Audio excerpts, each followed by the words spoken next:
brief and to speak so that everyone can hear. Interfaith Action, Southwest Michigan Peace and Justice Collaborative is, oh wait, I forgot to tell you who I am. I was so busy. I'm Faith Schoon, and I'm the president of the League of Women Voters, Berrien and Cass County. We are doing this in conjunction with the Interfaith Action Council or Collaborative. They're a coalition of various faith communities who understand that we're stronger when we act together. In a public policy climate where the most vocal voices are narrow and sectarian, Interfaith Action seeks to bring justice-oriented and interfaith voices back into the conversation. The overarching purpose of Interfaith Action, woven from differing faith traditions, is the expression of love and action for the healing of our world. Interfaith Action's work is done through working groups and community partners. We aim to promote the dignity of all human beings, peacemaking and countering violence, the advancement of justice, especially for those on the margins of community life, and the upholding of the holiness of all creation. The League of Women Voters is a nonpartisan political organization. We work to increase understanding of major public policy issues without expressing a political position. The League works to educate voters and to advocate for the common good in our communities. Many people today think that the US government should declare America a Christian nation and base its laws on Christian values, commonly known as Christian nationalism. This viewpoint has major implications for the future relation of church and state in America. To learn more about this movement and more generally about the public role of religion in American life, the League of Women Voters, Berrien and Cass County, and Interfaith Action of Southwest Michigan are sponsoring this evening's discussion.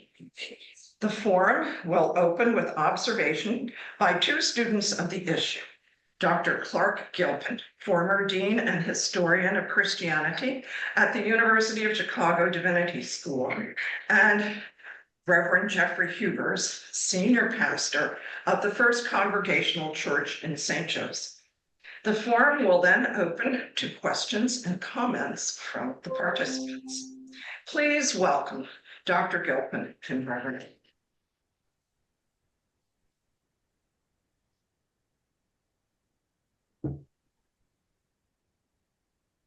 Thank you, everyone. Can you hear me okay? Yeah. Right, good. This is a good room for that close quarters. So thank you for coming tonight. I want to begin my portion of this evening between Dr. Gilpin and myself. I want to focus on power and identity.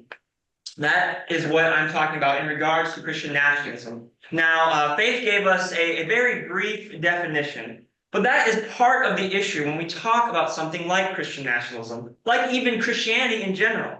Dr. Gilpin will talk about how there is a plurality of meaning often when we come to these terms and we have these discussions around what are these varying ideologies, whether it's Christianity, whether it's nationalism. So we're not talking about patriotism. We're not talking about love of country, love of God, even though those are often the languages used to sort of mask Christian nationalism. Rather, Dr. Gilpin will show there is a variety of meaning, but what I want to do is provide sort of a fuller definition for our own context, and then go forward to talk about this power and identity that is really pivotal in trying to grasp this, what I want to call an ideology that invites meaning for people, like many ideologies do. So for our own context, it's important to know Christian nationalism is not a solely American identity. And it's not even a recent phenomenon, even though for many of us, Christian nationalism seems to be a term that has become popular in the recent decade. Christian nationalism is something that is actually quite ancient, and we might say that it goes back to a sense of religious nationalism and even a sense of colonialism and imperialism dating back to when Christianity took over this sense of empire. And you couldn't tell the difference any longer between a Christian kingdom and a Christian community. So that goes back, right, centuries. But we might find this more focused identity of a Christian nation during the period of the nation states into the early modernity.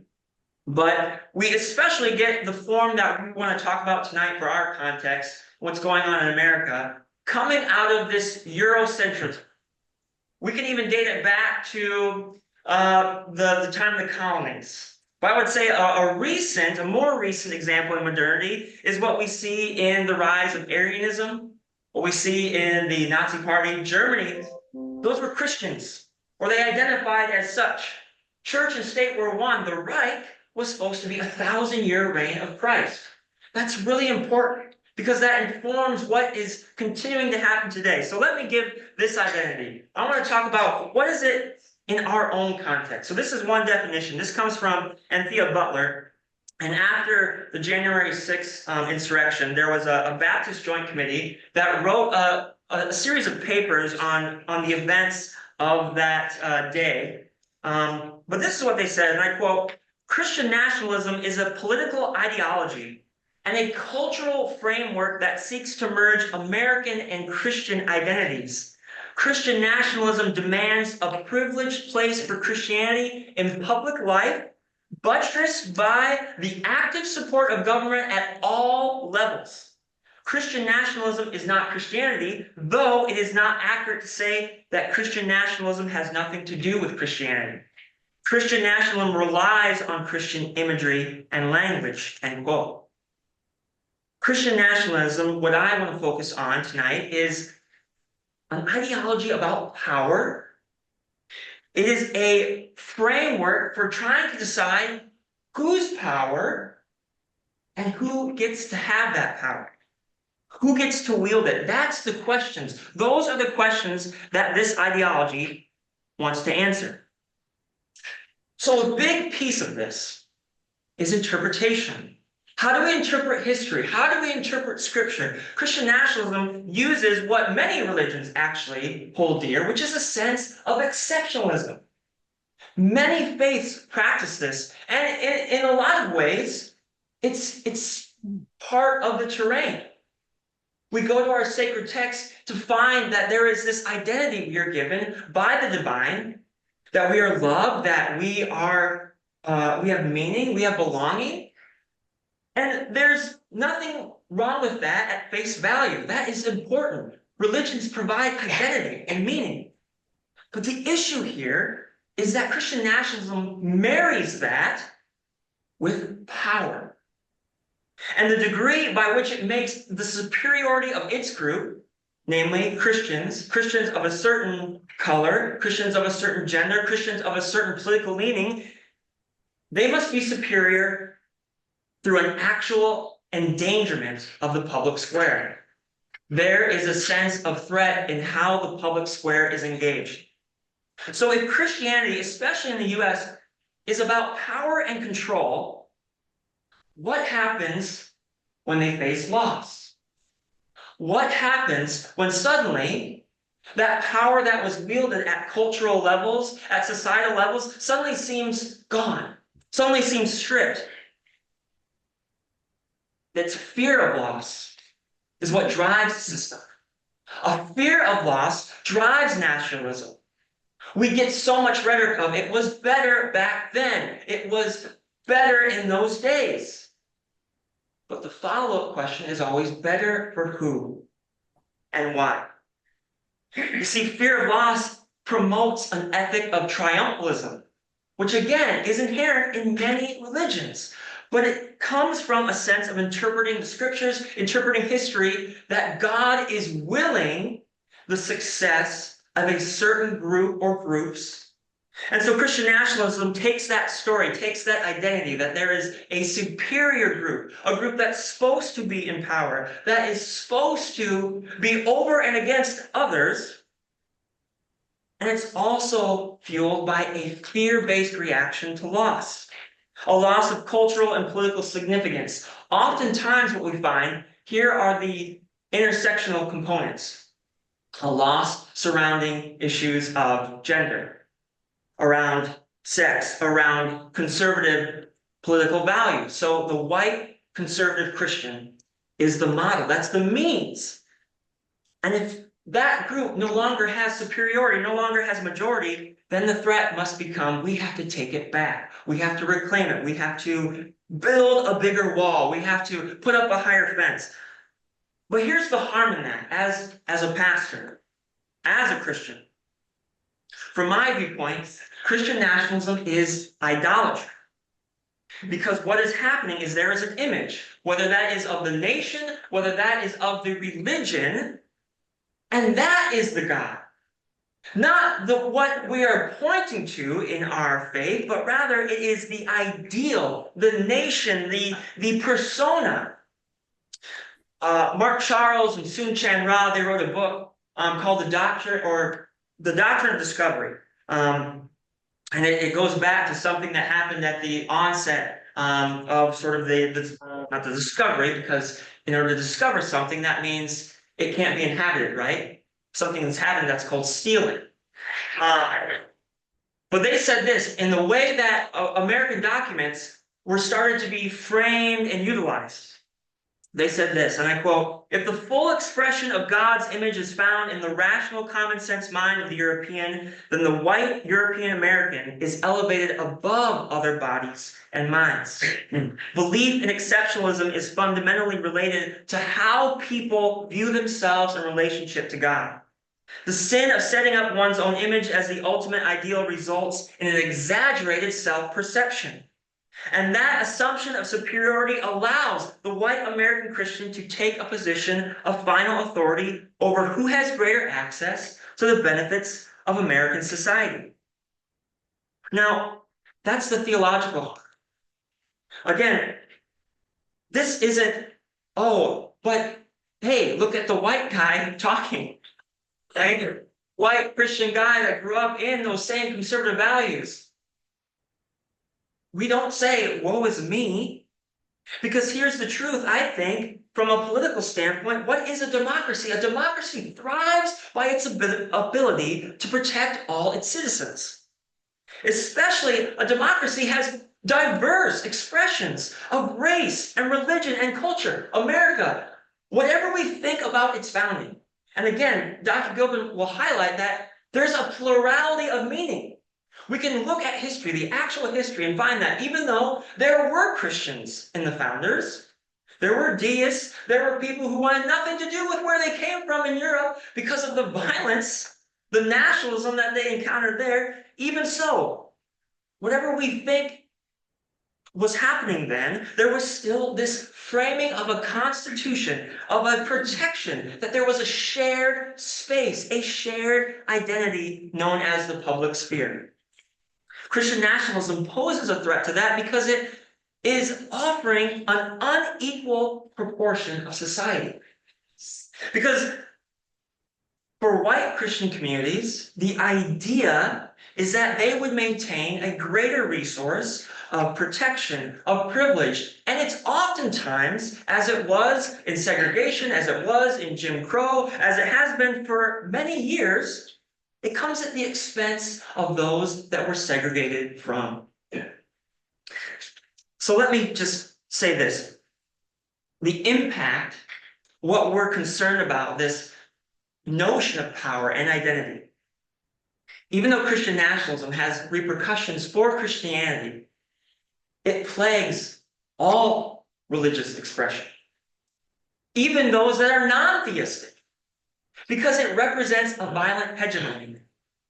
It's a threat for other expressions that, guess what? They're American too. But it threatens their ability to participate freely and fairly in the system that people of those faiths, people of those beliefs or non-beliefs have fought and died for, just as all of our forebears. Christian nationalism also props up, again, there is a singular group That's the negative side, the harm of exceptionalism. There is a single group that is chosen, a single group that is on the side of the divine.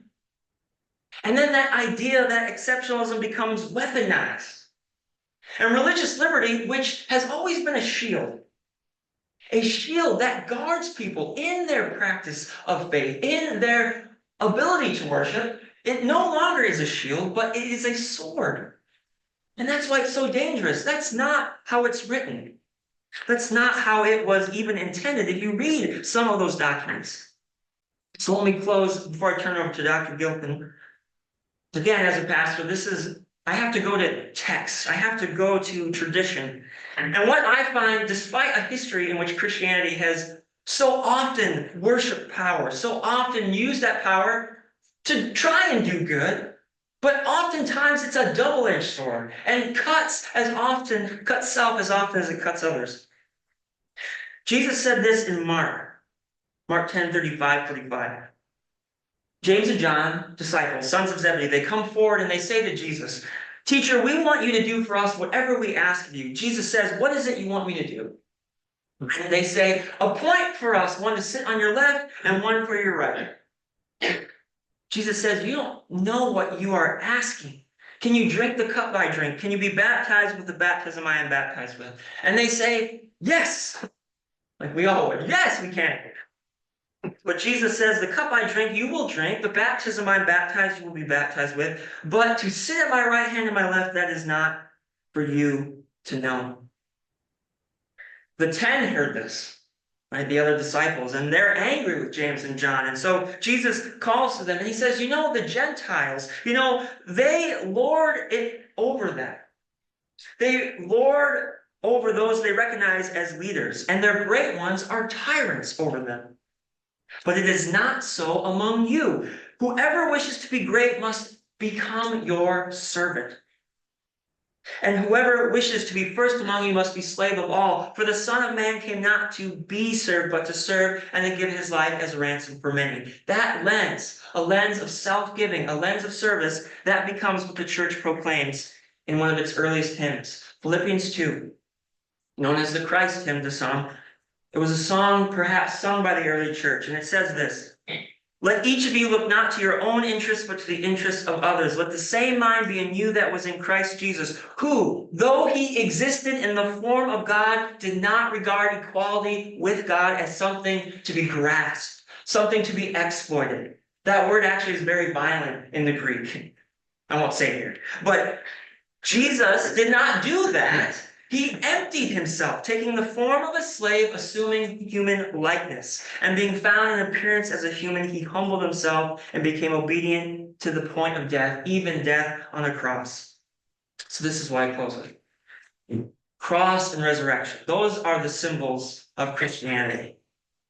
And it's ironic how cross, which was a form of suffering by the empire, suddenly becomes a symbol of the success of empire, the power of empire. But we forget that Jesus died a criminal, he died an enemy of the state.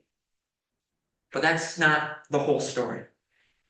The second half of that is resurrection. And in that resurrection, Jesus shows that humility is the way forward. Self-giving, life not for self, but for the world. So that is the narrative that Christianity wrestles with. And each generation must continue to practice that. Each community of faith has to practice the values that their tradition holds dear. Traditions that, for many of the world's religions, humility, self-giving, and life for the world, those are the values that continue to instill what I think is true community, values that are important in a democracy. But Dr. Gilpin, your turn.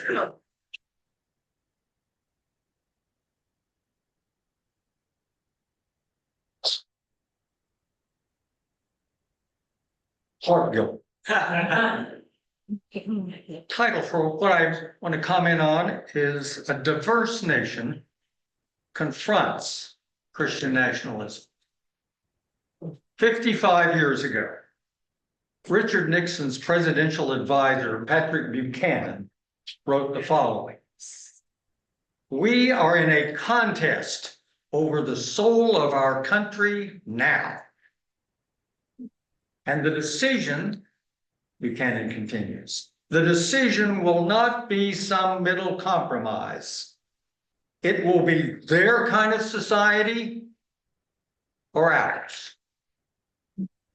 Both academic sociologists and presidents of the United States have worried for decades about the soul of America. In addition to its religious connotations, this phrase raises a more general issue about the principles and values that provide continuity and collective identity to American democracy. National polls indicate that significant numbers of people agree that the nation is going in the wrong direction. What I read this morning was like 73%. The nation is going in the wrong direction, but these same citizens disagree about what the direction should be. When a diverse, pluralistic nation confronts Christian nationalism, how do we respond? During most of the year 2023, the Public Religion Research Institute and its president, Robert P. Jones, conducted national surveys of this polarized social environment that identified one politically vocal group with the name White Christian Nationalism.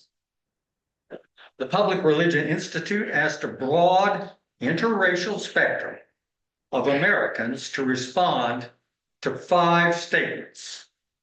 You don't need to memorize these, but just picture these 5 statements as I read each of them. The U.S. government should declare America a Christian nation. U.S. laws should be based on Christian values. If the U.S. moves away from our Christian foundation, we will not have a country anymore. Being Christian is an important part of being truly American, the exceptionalism talking about.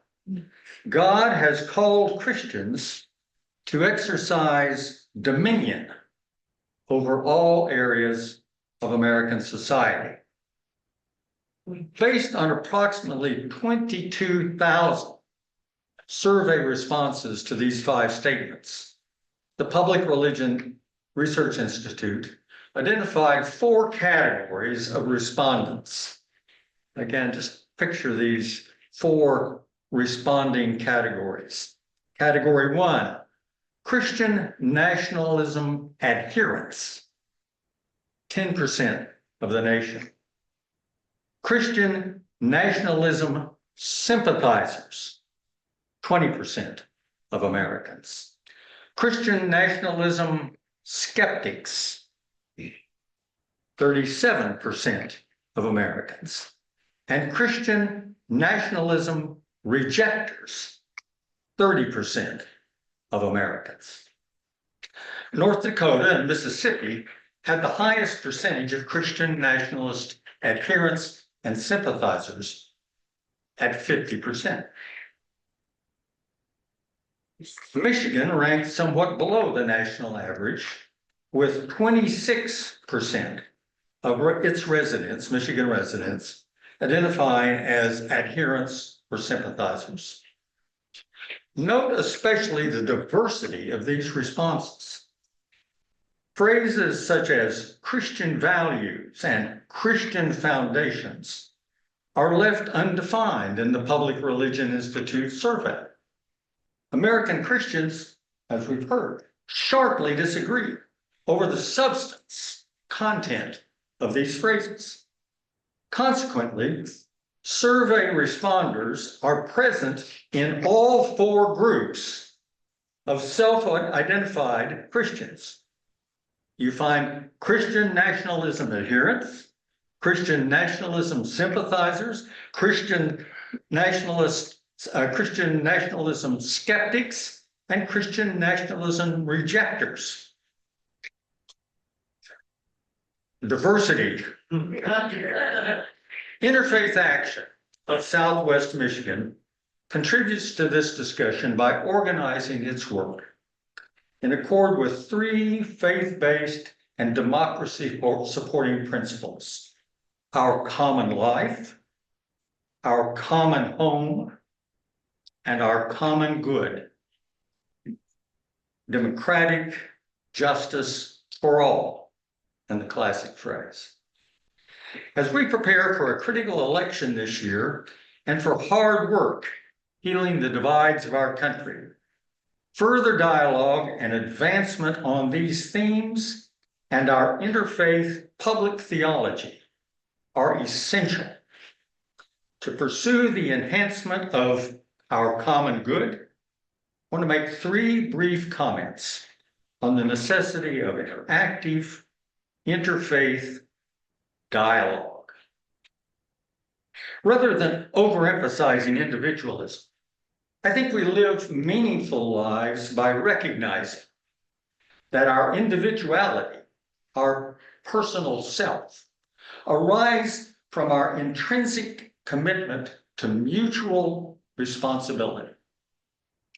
In a series of lectures delivered in 1961 by Martin Luther King Jr., King declared that as individuals, as a nation, and as a universal community, we find our freedom not as individuals, but as an inclusive community of mutual responsibility. We authentically embody and pursue the American dream within a larger dream. To introduce King's comment during his 1959 visit to India, King stated this larger dream as an unbounded geography. Through our scientific genius, he writes, we have made of this world a neighborhood. Now, through our moral and spiritual development, we must make it a brotherhood. King stated, we must come to see that no individual can live alone. We must all live together. We must all be concerned about each other. All life is interrelated. We are caught in an inescapable network of mutuality, tied in a single garment of destiny. When Christian nationalists advocate an official declaration that the United States is a Christian nation, what Martin Luther King had called the inescapable network of mutuality has become far too narrow. The social reality is that the United States is a religiously diverse nation, and increasingly so. Those who identify themselves as adherents of Christian nationalism are defining what is truly America to the exclusion of others. In a way that renders their neighbors and their co-workers invisible or unwelcome in our common life. Yet, Interfaith Action is one of many organizations that must cultivate an interfaith dialogue among and within the diverse religions of the United States. In an era of polarization, it is time for us to commit ourselves to interactive, substantive dialogue that pursues decisions that frame a goal to address our changing times. Perceptive leaders have long recognized that I did not arrive at the best idea. The best ideas are beyond us. They're achieved through careful listening imaginative vision that create ideas through dialogue. We arrive at that idea that is beyond ourselves and that depends upon the mutuality of our collective responsibility. What ideas, practices, and values can our religions, individually and together, contribute to American democracy that enhance the welfare, dignity, and sense of mutual responsibility for each person and every community? I conclude with an observation from both James Baldwin and Martin Luther King, who both assert that change comes from the margin. We need to remember that persons on the margins of society, our legal Haitian immigrants in Springfield, Ohio, have experienced distinctive, potentially invaluable perspectives on the greater welfare of society.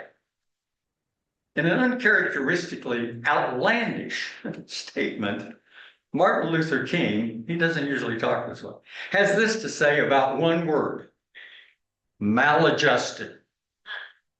I say to you, I can't talk like King, but you can.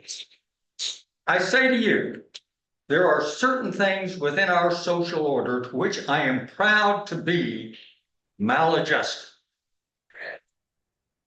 Change comes from the margins, and to which I call upon all persons of goodwill to be maladjusted.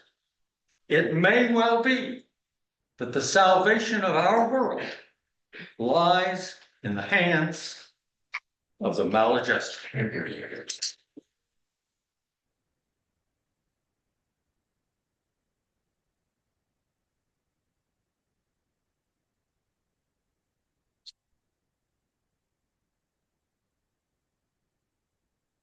Thank you very much for your presentations and for your explanations. And now I think the audience chance to ask any students. So if anyone has a question, and I am going to ask you to, if you could briefly summarize it again so that everyone will know what the question is. Hands in the air. And also for the benefit of the recording. Yes, of course. We have limited sound capability. Right. Thank you. All right, Bill, do you want to kick us off with a short question? Yeah, so you distinguish between Christianity as it's practiced, or at least, scripture, and Christian nationalism. So I just got some questions. How embedded from your research have you seen Christian nationalism be in churches? And along with that goes, are there a lot of secular Christian nationalists? And are there pious Christians like yourselves pushing back on Christian nationalism from within the church or from without the church? Let me start with the first piece. First question: how embedded is Christianity in Christian nationalism?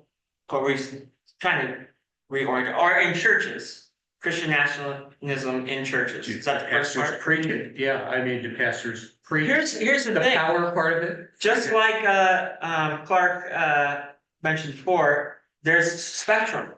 Just like there's a spectrum in religious practice, there's a spectrum in Christian nationalism, adhering, sympathizing, skeptics, outright rejections. So there are not only you can just take whole traditions, but individual congregations that are vehemently against it. And some of the material I read from are from those congregations, communities, groups. The Academy has written a lot. This is part of what my doctoral work is trying to discover. There's a lot written by the Academy on Christian nationalism. There's a lot of scholarship around it because, again, it's not something recent or modern. It's ancient. In churches, it takes many forms. And I think we started to see it particularly during the last election cycle. We saw especially during COVID. Because we saw, again, what are we doing? What's the concern? Is it a concern for the public common good? Well, we need to worship together. You can't tell us not to worship. But at the same time, what's the common good? But not gathering may protect people. Not gathering may protect the least. So I think there's a variety of practice. It's a spectrum. What would you say, Clark? I'd like to add a historical note. Let's go back to the year 1800, when Americans were inventing what we now call denominations. And the way you discriminated among Presbyterians and Methodists and Baptists, etc., was the easiest way was to grab hold of an idea, a doctrine, and say, this is what sets me apart from this group. That has a way over 250 years of squeezing the flexibility, the imagination, the creativity of religious theological ideas by associating who I am with the doctrine I believe. And it seems to me that one of the keys to creative dialogue, to dialogue that can bring people together, is to remember, as I used to sing as a kid. I don't sing anymore, don't worry. I love to tell me the stories of Jesus. And I think when we start with narratives, with stories of the religions, stories of pilgrimage, stories of journeys, stories of return home, wherever that may be, these possibilities begin to enlarge. One quick thing. One of my greatest privileges in my academic career was the opportunity to spend 9 years every March for a week in Jerusalem. And what I discovered there with Muslim, Jewish, and Christian scholars was that the opportunity to talk to people who love books and love to debate about books and can come up with 63 or more ideas about what that book means. And to see how that generates what I said a moment ago, the way in which the better ideas emerge out of that way of storytelling.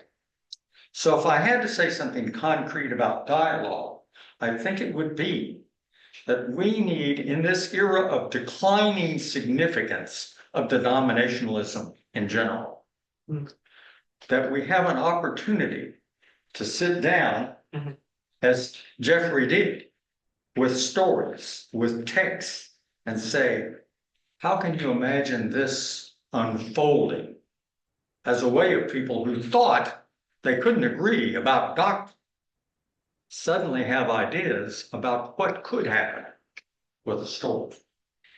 If you want data on, the adherents, the sympathizers, what denominations are really into this, what congregations, what systems are really into this, I think Pew Research has started that. There is data out there. Yeah. So do your own research. Following up to briefly to Clark's point on dialogue, it would be easy to generalize here, right?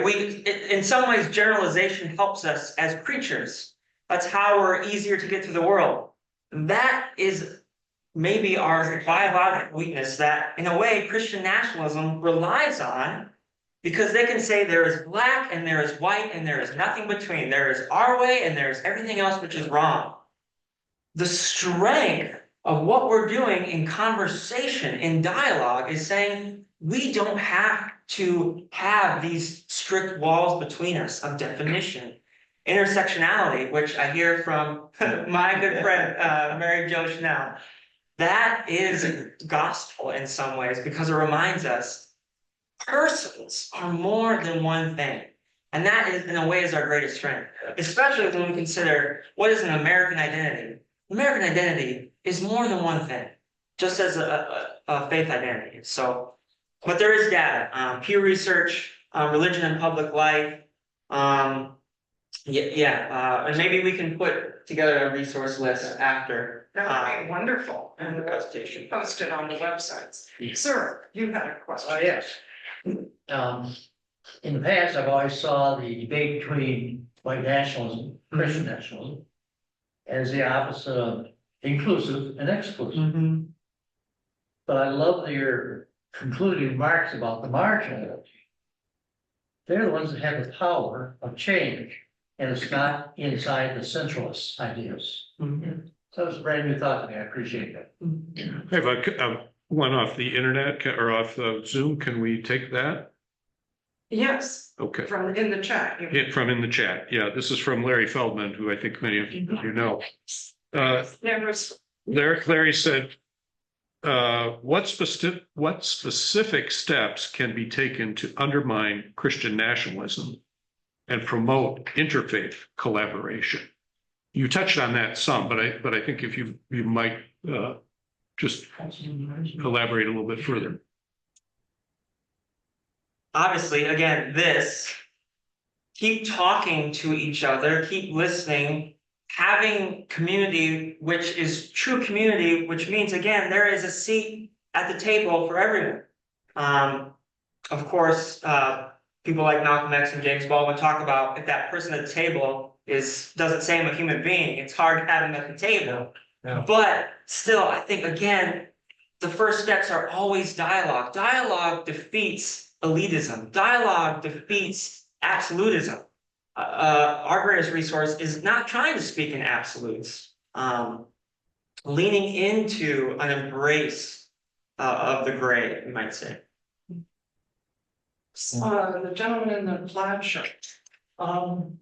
Proceeding with that question and the storytelling, I find it very interesting that the Hicks have brought community revitalization, massive community revitalization, better activity of all kinds. I guess I'm trying to figure out how parties like us can help tell that story. Mm-hmm. Work with people in Ohio to come together and Wittenberg or wherever Lincoln it might be, and to say, by golly, these persons came, their crime rates are a lot less than a lot of other places. They are great on the job, knows the grindstone, just like all of our ancestors that had their dang nose to the grindstone, when they came here, they worked whenever. I'm just saying is, what is the framework for the Interfaith Consortium to join with other people in helping to sponsor the storytelling of revitalization of Springfield? Put the words first. They've revitalized the blinking town. And all it took was 20,000 people, my goodness.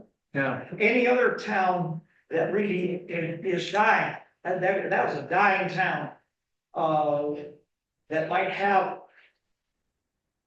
similar ways. And how do we tell the story? I guess because that starts with telling the story of life and how our home, we're blessed that we don't have the dying stuff, but it could be at some point.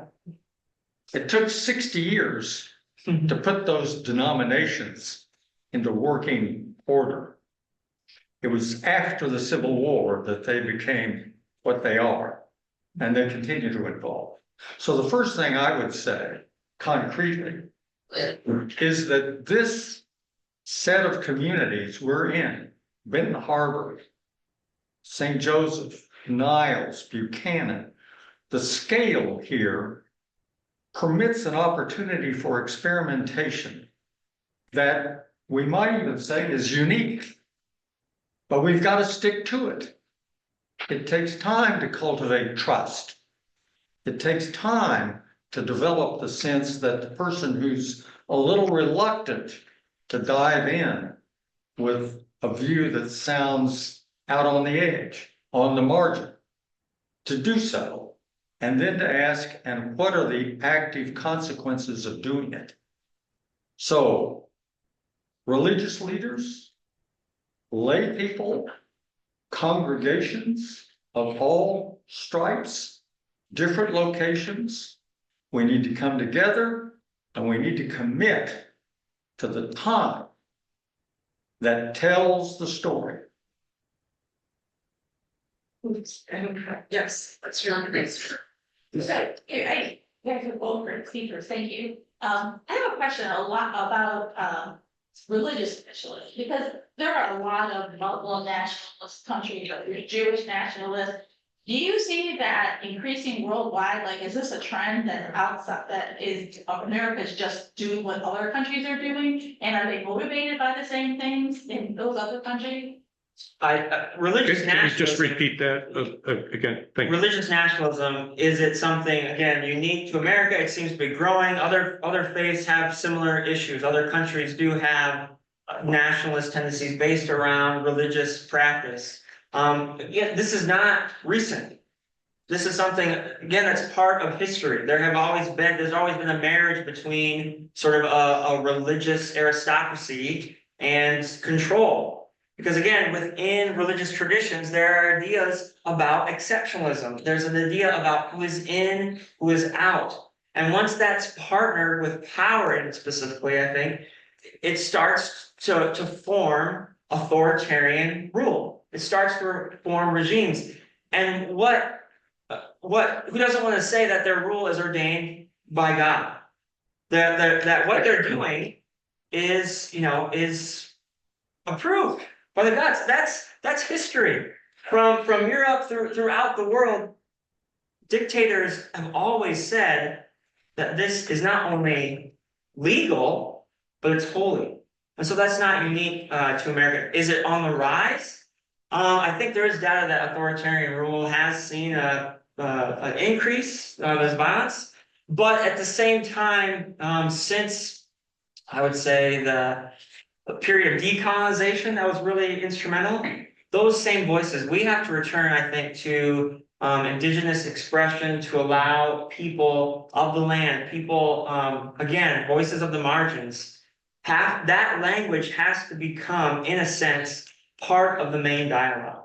The Enrique Dusso, who is a liberationist theologian and philosopher, he talks about the center and periphery. So the center being the idea of the majority rule, again, whiteness, European, wherever it is, but then there's also the periphery, because if there's a center, someone has been pushed to the sides. What has to happen is a decentering.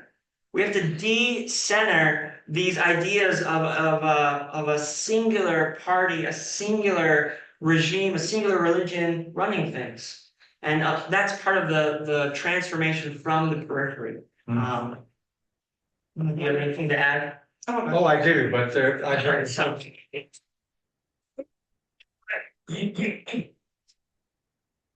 Christian nationalism, as you say, is not a denomination. It is an ideology. But what I'd like to know is, how is it organized? If it's not a denomination, how is it organized? And who are the names? Who are the leaders? It can't just be a diverse, someone over here saying this, someone in this state saying this. It's gotta be organized, isn't it? How is it organized? Yes. And put some names out there.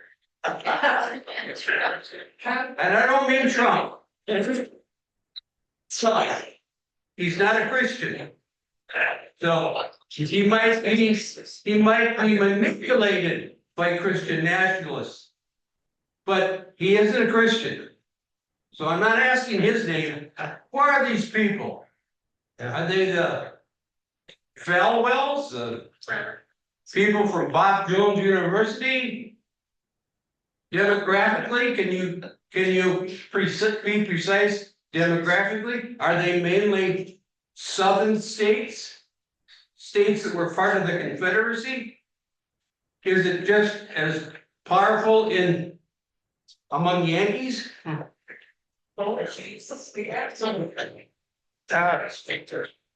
That is a good question, and I think you will find the answer if you look at the writers of Project 25. 25. Yes, that's the ideology.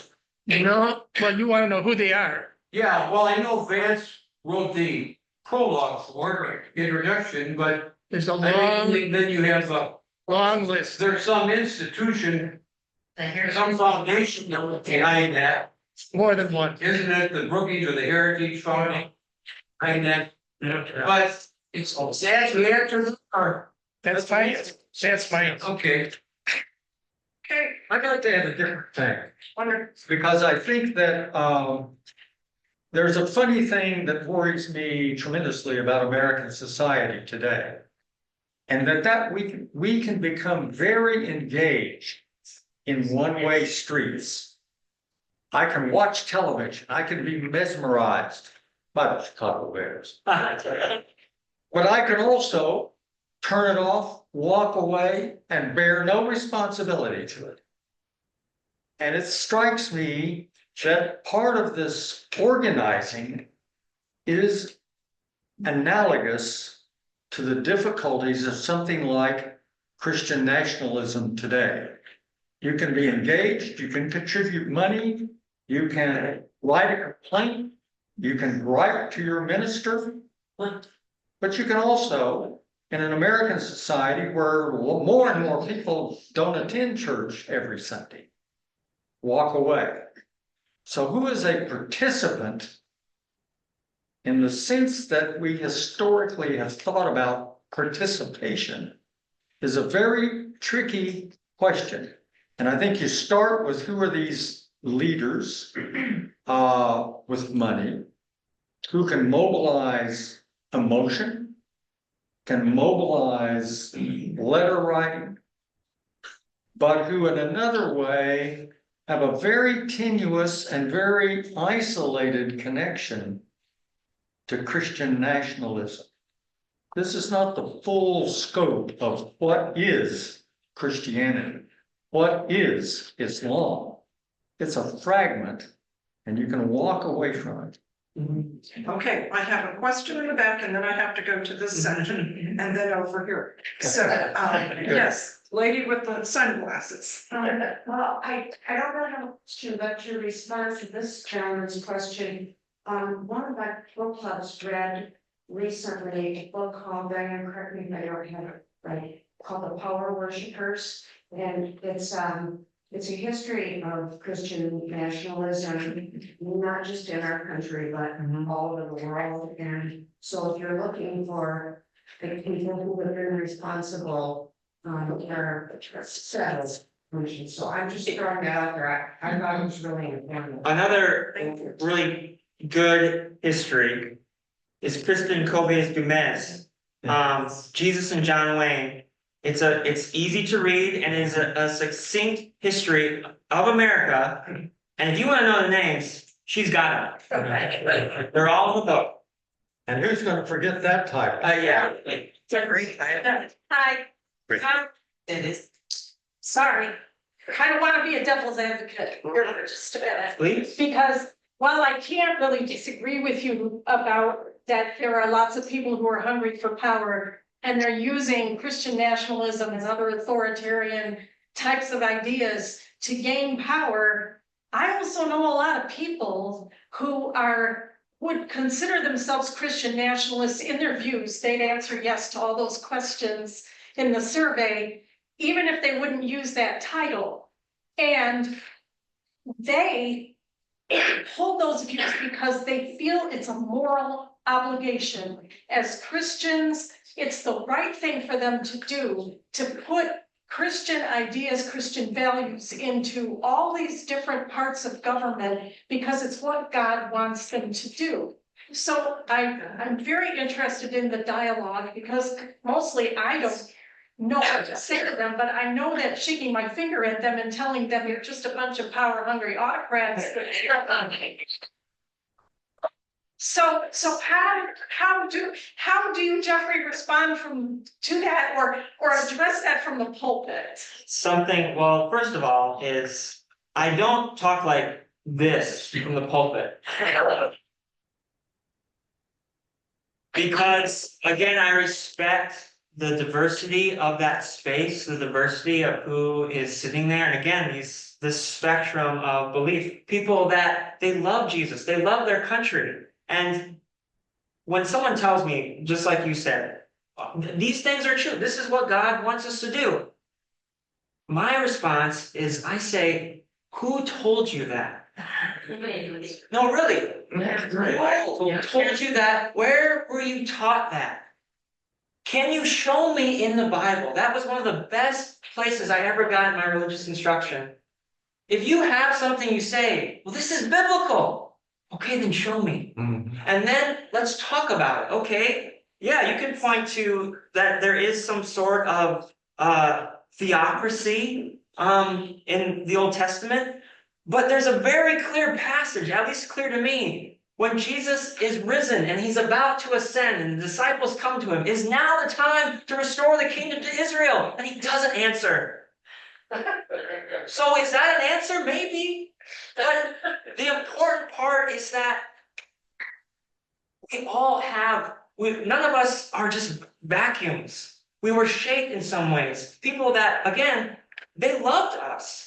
They wanted the best for us. A lot of those views, all those things, that's where I grew up. He said North Dakota, but I grew up right underneath it. I'm from South Dakota.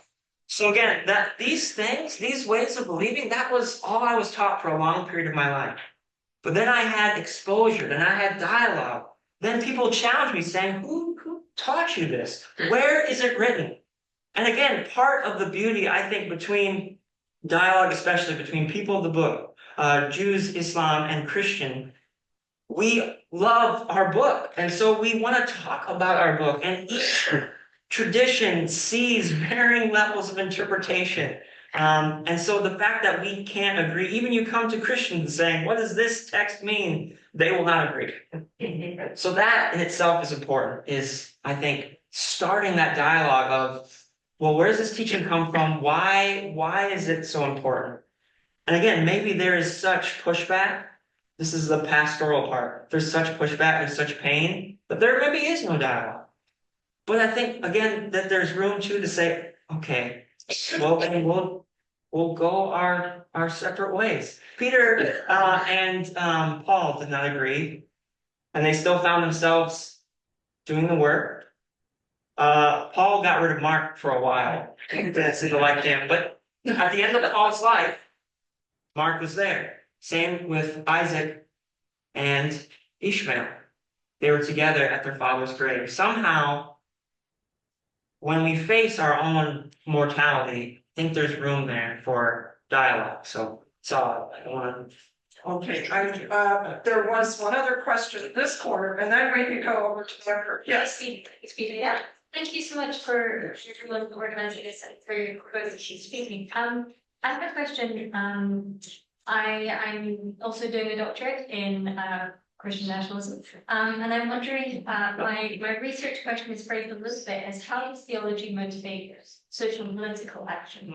I'm thinking about forms of political action. I'm wondering what kinds of political action you're seeing. I mean, we have Project 2025, which is a manifesto for taking over government. For the more everyday forms of political action, are people talking about voting? Are they talking about sticking something up in their garden? Are they talking about, like, what exactly is this political action that people on the ground who you're working with in the field are talking about? Should you repeat? Yes. How does theology motivate political action? Specifically, what political action do we see from people motivated theologically? Part of the problem is that it's only reduced to voting in a presidential election. Voting is so important, but you know what the most important battle is? Your local officials, because you can go talk to them at the grocery store. Good luck talking to the president. You can talk to the people you have access to, and communities are built. Communities are built around the local community. People you trust, you grew up with. These are the people that you serve together. So vote in your local elections. Vote at all levels of society. We're democracy, or I hope we will always be. So voting matters. Another layer of political action is, of course, what we see. The question was raised about, when there is statements made against groups of people that is dehumanizing. Political action is we show up and we say, that's not true. We say this cannot be. You show up, people are hungry, you feed them. When people are thirsty, you give them water. If you do that, you demand that, again, government serves all people. So political action, I think most often is reduced to voting, but there's many ways to be involved. Clark, do you have anything to add to that? I do, but let's get a couple of more questions. I want to go back to this question. Yes, sir. Next to Betty and then Betty. I have the fortune, the good fortune to know Jeffrey, he's my pastor. Clark, Larry Feldman, Fred. I have a question, but I want you to know something of me. I'm a retired history instructor. I was born in Alabama. I have an aunt and an uncle in Alabama that we used to visit when I was young, before or during World War II. Aunt Bertha was a beautiful Black woman. She was a black woman. Uncle Sonny was as light as Clark, had straight hair and blue eyes. And I believe that Uncle Sonny just passed for Black because it was against the law to be married to a Black woman at that time. And something that I haven't heard, the word that I haven't heard is hate. And my question is, do we cloak these low gutter type things in Christianity? My wife and I spent the month of August in Belgium, and I've spent a lot of time in Europe. And yes, there is bigotry and hatred and so on everywhere, but I've not experienced it like it is in this country. Yeah. My wife talks about story things, food, when the end comes, and I said, honey, they know where we live. What's the point? They know that you're my wife. What I want to know is, how can we translate this and not have this hatred covered over with the veneer of Christianity?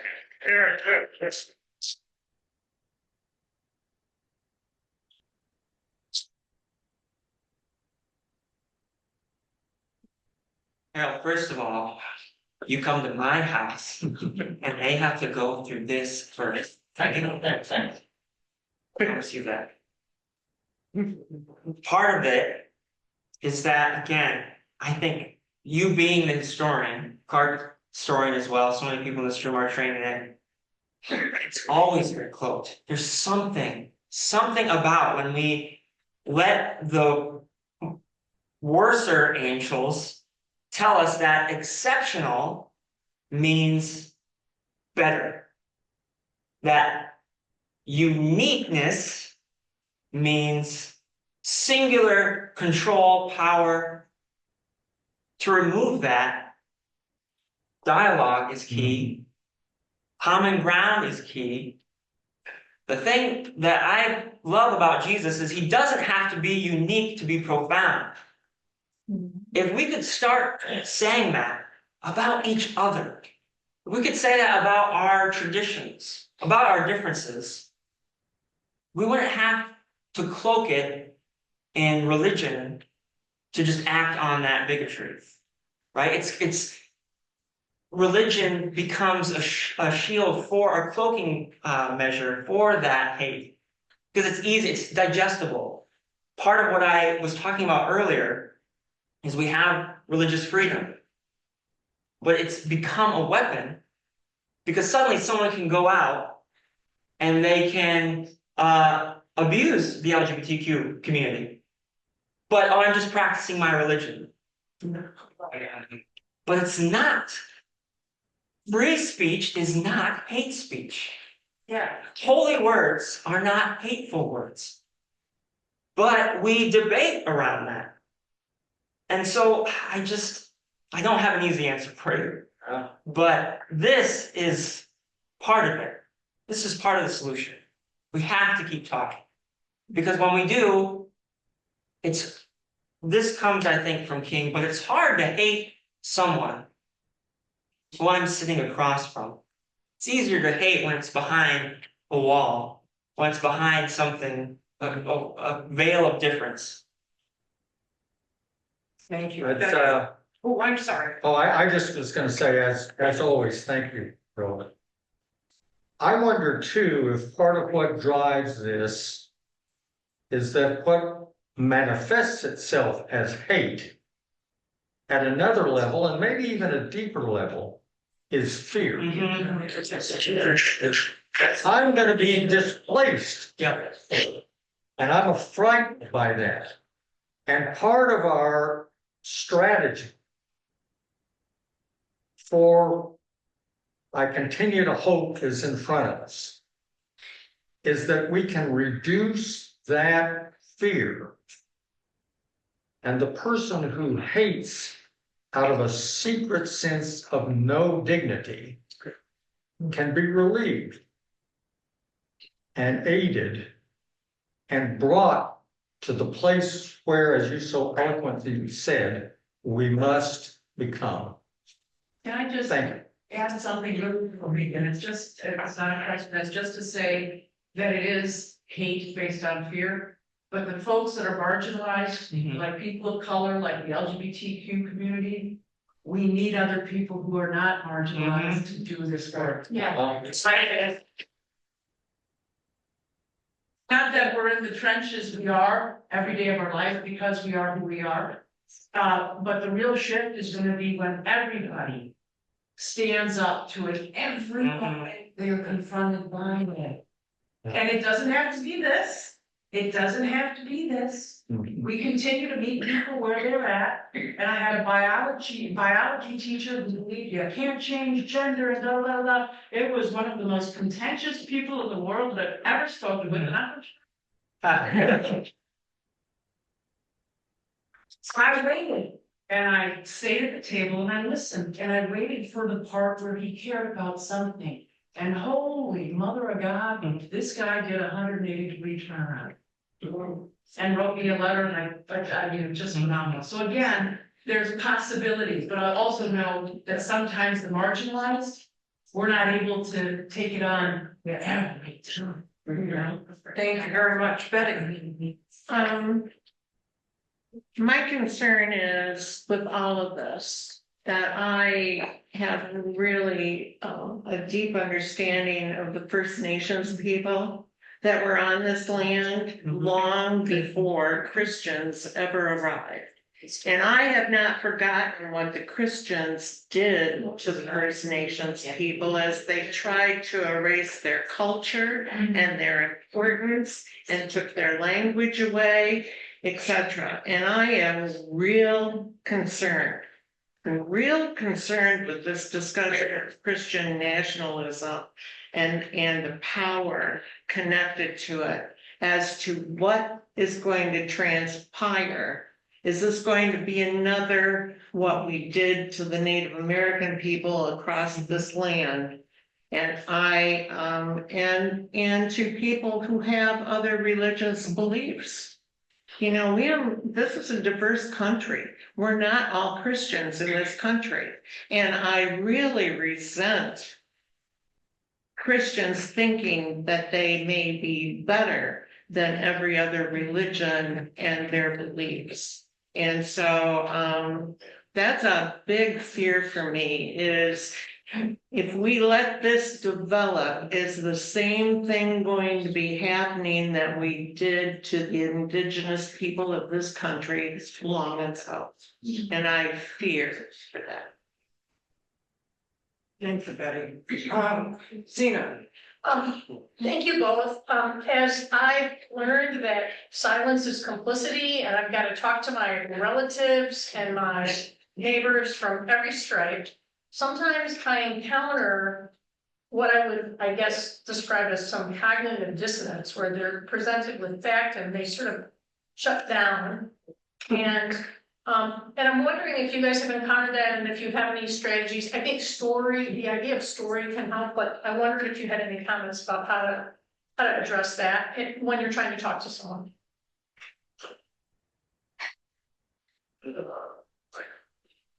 Well, sure. These two questions tie together in a way for me. What I'm going to call public theology. And the idea of addressing in theological ways, broadly conceived, to a general public is becoming more and more difficult because you cannot assume the memorization of Bible verses that we went through over and over again as a kid. So there's a very rudimentary knowledge of the theological, and yet I would say it's profoundly important. And it's important because you're trying to figure out what is the question that is given insight, illumination, a sense of direction, of meaning, arising out of your own existential difficulty. And if I can just give one example, I wrote a book about Emily Dickinson a few years ago. Emily Dickinson's minister was Edward Hitchcock, a Congregationalist, as it would happen. He was one of the two most prominent geologists in the United States at that time, in the 1840s, 1850s. And one of the things he realized as a geologist was that entire species had come and they had gone, and they were no more. And the question, the existential, the public theology question became for Hitchcock as a preacher is less that old question, am I saved or am I damned? But the question, does it mean anything? These people, they're going to die, but not just them, all of them, every human, every crinoid stem that you can find in Lake Michigan, it's going to be gone. What does it mean? Is there a way to think theologically, accessibly, about the possible meaning of existence? And one reason that that's important is that it's tempting, as we saw in Jeffrey's excellent discussion of the way that power can manipulate the answer you would like to give to it. So we can say a lot of things about the indigenous people and John Winthrop, who was the first Puritan minister to arrive, not minister, layperson to arrive in Massachusetts Bay Colony in the 1630s. But one thing I will say for him is that he knew how to raise that public theological question. He wrote a very famous sermon entitled A Model of Christian Charity. Ronald Reagan took it and twisted it around into a discussion of the shining city on the hill. But if you read John Winthrop, the main point he wants to drive home is that we are a city on a hill, which means that God is visible to you and is judging how you will behave in the largest possible scheme of things. And I think whatever else theology needs to do is to raise that question. Am I being teased into power, patriarchy, privilege? Or am I pushing the real question? What does it all mean? Does it mean anything? What do I need to do to mean something? What is the moral good? Those are hard questions. They're questions that we have to answer together. But that kind of theological language is what I would regard as public theology, in the sense that it has the opportunity to illuminate people who might otherwise say, well, yeah, I used to be religious, but When you think of heaven, whatever their concept of heaven, I think when people are so exclusive, I say, do you mean to tell me that God is not going to let Mahatma Gandhi in here because he's not a Christian? right. I kind of like them. I have to just ask other people who haven't had a chance. Phyllis, if it's a short question, just the turn of the glasses.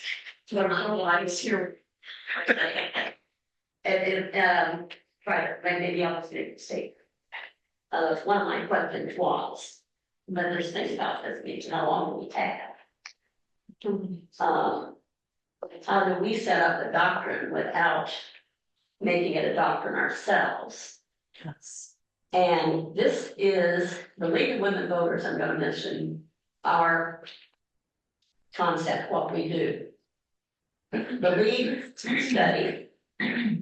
The League often chooses a study to make, and we study that. We come to a consensus, which is a dialogue, on what we believe and how we want to go about taking action. We talk a lot, and we don't often take action. That may be in our churches, that may be in the League, that may be in many groups that I belong to. If we don't have long, and I don't think we do, we have to take action.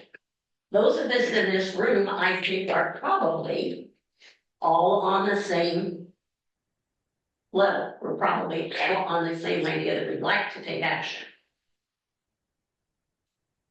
Find a leader. Find your congregational minister. Find your minister in your church if they're. Find an interfaith action. Can interfaith action and the League of Women Voters work together? Can we, as a league, and I am a member, and a long time member, not in this group, but in another group, can we take a study, make the study, and determine what action we can take, and take positive, specific things that we can do to make this different? Phyllis, thank you very much.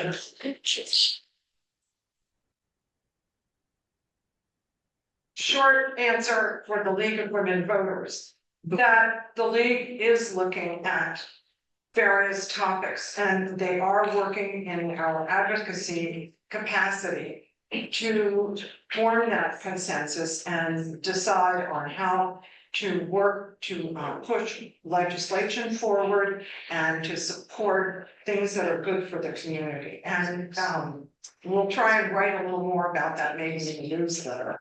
So we'll see. Thank you all so much. Bill, I'd love to have another question, but we've got to wrap it up a little bit.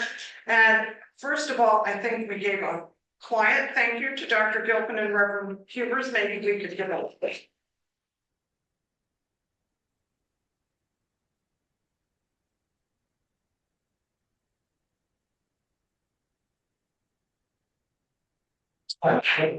We now know more about Christian nationalism and how it affects our politics and religious practices. This knowledge will help us and our guests at home think about making informed choices, and now I speak for the voters, make informed choices when they vote.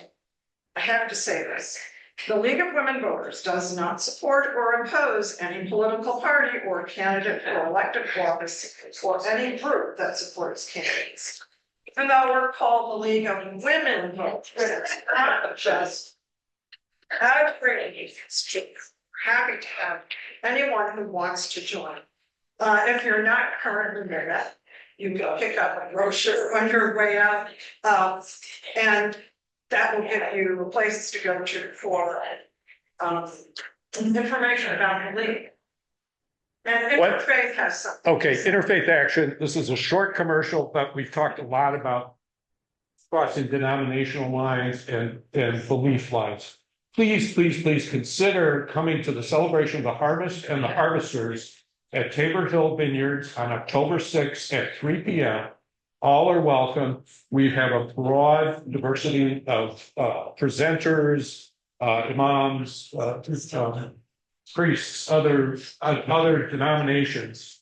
And I think it's going to be a wonderful event for us to sort of carry on some of this discussion. So that's October 6th at Tabor Hill. It's open to all. And it's at the event center, not the restaurant. Yes. That's a Sunday at 3 p.m.